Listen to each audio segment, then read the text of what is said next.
The Dark Sky Discovery Project has been great for the South West region. It's provided an opportunity for a multitude of organisations to come together that wouldn't have previously ever have thought of collaborating to organise Dark Skies events.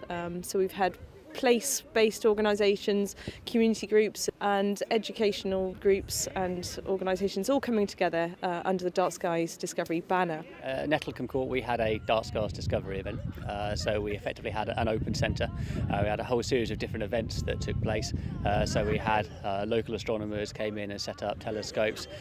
We had somebody come in and was making comets, as we had lots of groups joining in with that. We also had an indoor planetarium, so we were able to do sort of trips around the whole universe while actually sort of sitting inside the planetarium in the Great Hall here at Nettlecombe Court. Part of the YesNet, which is the Yorkshire Education Space Network, involves some of the leading universities in the area. We've been able to work with the Bradford Robotic Telescope. Again, I think they're here tonight at the Moorland Discovery Centre on surprise view doing some of the observation. So we're really lucky in having the researchers so close and able to call on them whenever. But again, Dark Skies has meant that we've had something to work with them towards, and it's really helped us with our outreach. People are used to going maybe to an open park in a summer's afternoon to have a picnic. Maybe they haven't thought before that it's a fantastic place to do observation, it's a fantastic place to look at the stars. So by identifying the dark sky sites, we've been able to point people to those places. And the wonderful thing about the programme and the badge system is that when people hear that someone's got it, they want it too.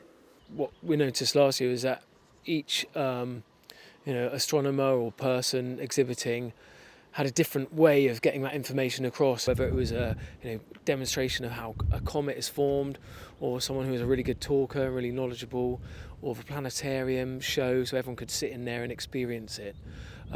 So yeah, I think it's great for a wide range of people, and that's what we want to build on this year as well. And we've been able to assist at both of the open events at Wimbleball.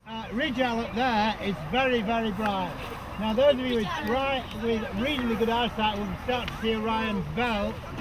They're doing it for the pure love of the subject, and what they can also do is speak to people in an accessible language. Amateur astronomers are more able to communicate their passion for the subject.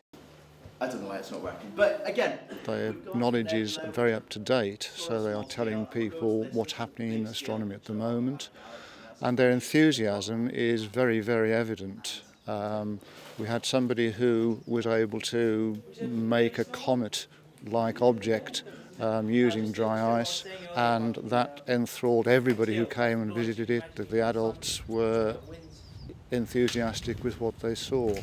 So it's really just the bubbling enthusiasm that we get from these people. So actually getting the opportunity to talk to experts has certainly raised our skill levels and our confidence in it. One of the things that we've been able to do is incorporate some of the things from the Dark Skies Discovery event into some of the science teaching that we're looking to do. As a charity, we're trying to develop science courses, particularly at GCSE age, and from that we've been able to look at ways that we can actually make comets, looking at rocket making as well, and trying to put together a whole unit sort of linked to Dark Skies Discovery. A number of new partnerships have been forged between environmental organisations and place-based organisations, community groups and other groups that represent or lead on minority audiences, and the knowledge base. And it's the coming together of those three elements, sustaining that into the future, is more likely now as a result of the Dark Sky Discovery ethos.